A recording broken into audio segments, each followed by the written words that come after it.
Hello all you adorable fluff butts out there. It's time for another rant from an old Greymuzzle, and this one might tug at a few heartstrings, because today I'm going to tell you what furry means, or at least what it means to me. See, a friend posted something on Twitter the other day that got me thinking. It was just a simple question. If the furry fandom was like it is today back when you first joined, would you still have joined? And it got me thinking about what the furry community meant to me when I first joined, and what it means to me today. By now, a lot of you know that I've been in this community a very long time. 22 years as of posting this video, in fact. But, for all of my ranting, I don't think I've ever explained exactly what the community meant to me then, or what it means to me now. So I want to take the time to explain why I do the things that I do within this community, why I hold the beliefs that I do, and why I still cling to the hope for a better tomorrow for us. Let's start with what drew me into the community, shall we?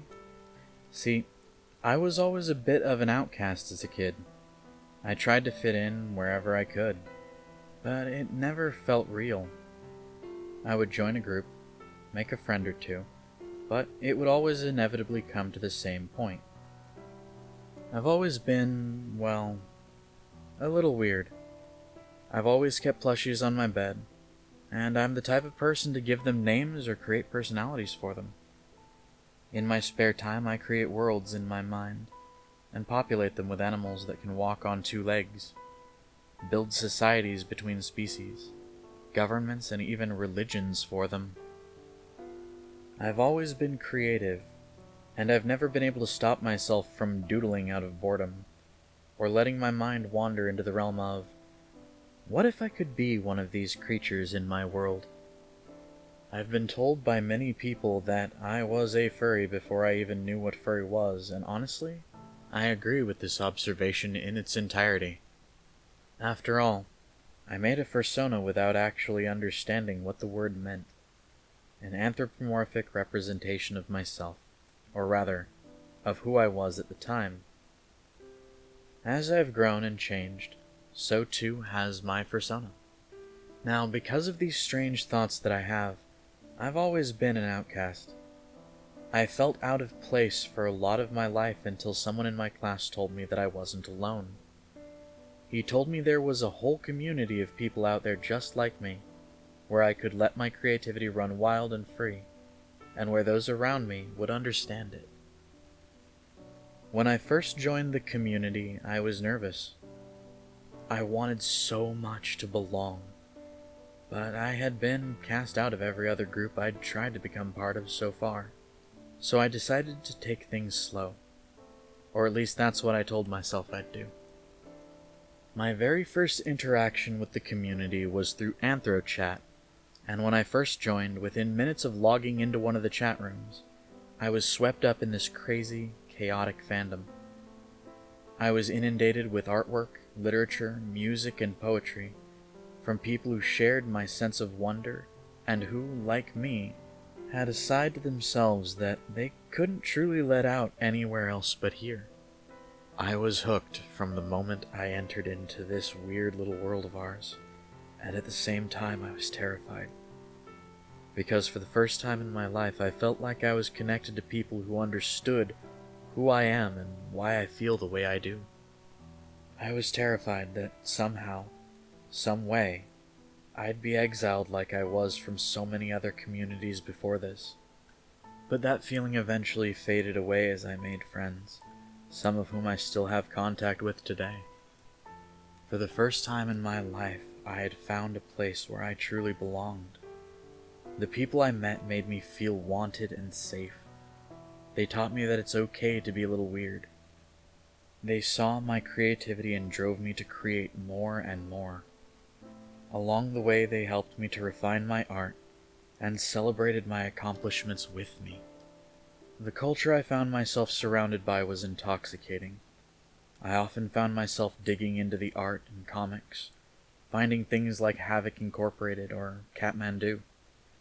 Two comics that I feel contrast the dual nature of the community when it comes to art. Now, to say there isn't a sexual side to this fandom is a flat-out lie. I learned this when I was pretty new to the community. In my search for new artists and artwork, I stumbled into a few interesting places, VCL and Yifstar being the two I frequented the most. And I will admit, it was a bit jarring to find at first. But I started to learn a bit more about myself as well as I looked through them. I found an interest in the male form through an artist by the name of Inuki. I discovered through the Comic Associated Student Bodies, or ASB for short, that was created by Lance Rund and Chris McKinley, that it's okay to feel the way I did, during a time when the world outside our community was telling me that it was wrong and evil. I actually owe a great deal of who I am to the fandom I grew up in, from my pride in who I am as a person, to my ideals and values, and even my political leanings, strangely enough. This community, over the last 20-odd years, has become such a part of my life that I don't want to think of who or where I would be had I never found it. So to me, Furry is more than just a fandom. It's more than just a collection of people, art, and ideas. For me, Furry is a way of life that set me free when I believed that I was alone in the world. It opened my eyes to ways of thinking that I never believed were possible. I've learned what it means to truly live my life to the fullest because of it. And I've learned what it means to feel loved. The fandom helped me understand the nature of sorrow by teaching me how to overcome it as well. Watching the chaos that we as a community create has taught me the meaning of patience, acceptance, and understanding. Though admittedly, through issues like the Adam Wan accusations, the Burned Furs conflict, and many others, I learned the true nature of hatred too. But through them, I also learned what tolerance means. Because of such issues, for the first time in my life, I found myself in conversations and situations with people I didn't fully agree with. And I will admit, I gave in and let myself hate. I let myself be the one to throw insults, demean and dehumanize people, until I saw firsthand the other side of my actions.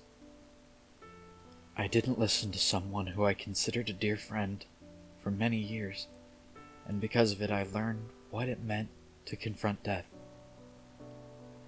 I let my own hatred blind me to the fact that someone I cared about needed me, and because of this, I learned the pain of loss when he took his own life.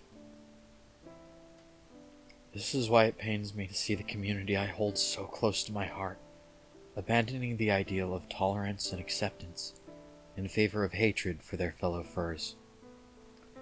Rage and hate are like a cancer. They start out small. They can be managed with effort. They can be quelled.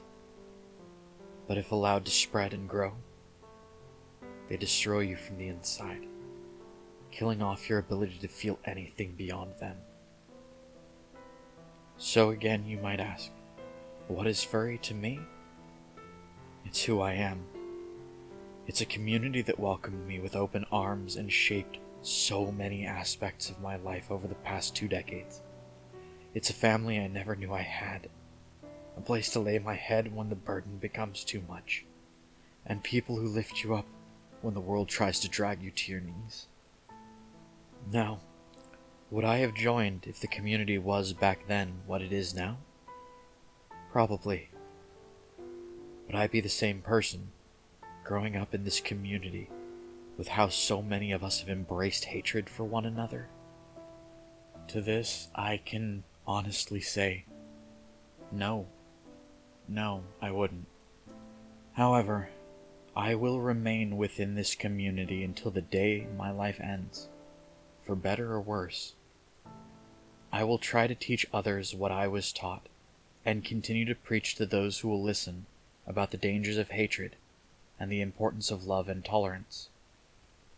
Because quite honestly, I can see the potential in this community to be something beautiful once again.